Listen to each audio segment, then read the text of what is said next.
Let's get you to the latest now in Ukraine. Rescue operations still underway in a key port city of Mykolaiv. Russian forces striking a military base there this morning. We have reports at least 45 people are dead, according to one reporter who is on the scene.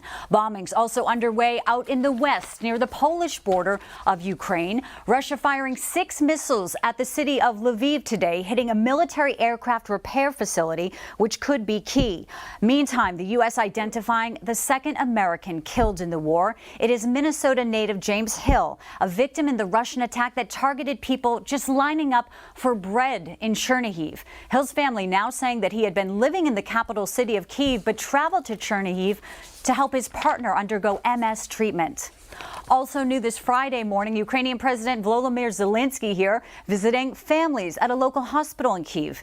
The death toll there sadly continues to rise as Russia launches new attacks on residential areas outside the city. Here's Kyiv's mayor, Vitaly Klitschko. One more fact is the war against civilians. I doesn't see military people here. It's no military base. It's just apartments. Again, the attacks continue, and they are mostly focused on civilians. Let's get you right to the ground. Sarah Williamson, who is in Kyiv with the very latest at this hour. Sarah, what can you tell us? Well, that's right, Bianca. The attacks certainly do continue, and they are focusing on civilian targets, as they have for the entire war, in fact.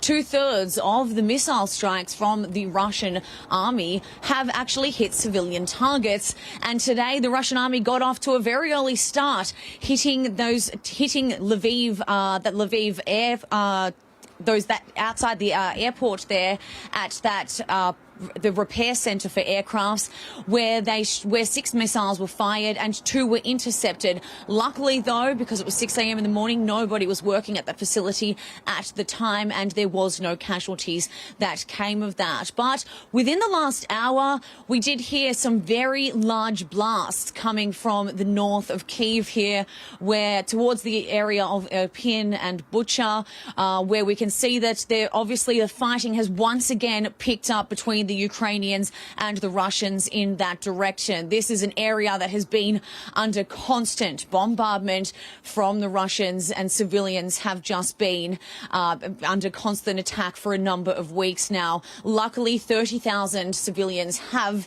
been evacuated from this area so far, but it is civilian targets. There is no military targets out there at all, so it is purely civilian, and it's been a real hotspot for the Russian troops that have continued to use that as an area to constantly attack. But earlier this morning as well, another civilian target was struck here in Kyiv in an area called Podilsky, where 1 civilian was killed and 19 others were injured, including 4 children. 6 buildings there were damaged, including a school and a kindergarten. So once again, not military targets, despite the Russian army saying that this is all they have been aiming for, and civilians once again are becoming the victims in this bloody war. Bianca. Sarah, as you talk about civilians still being sort of the focus here and targets, you also mentioned that people did go out yesterday when that curfew was lifted. Do you see the mood changing a little bit today? Are they perhaps a little more afraid now that they know that this, obviously, especially in Kyiv, things could be more dire for them? Not at all. In fact, when we heard those large blasts earlier, we ran straight to the window to see what direction they were coming in.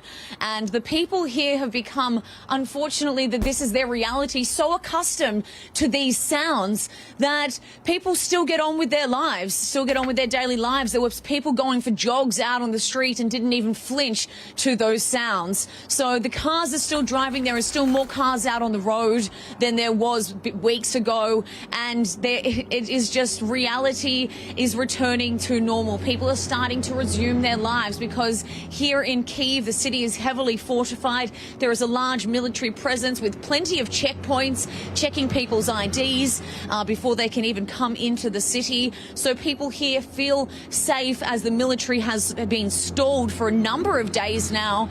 The Russian military, I must add, has been stalled for a number of days now, and their movements towards this city doesn't look like they'll be getting any much closer anytime soon. Interesting, and so mentally strong, the people of Ukraine. Sarah Williamson, live in Kyiv, thank you for that update. Absolutely. We appreciate it.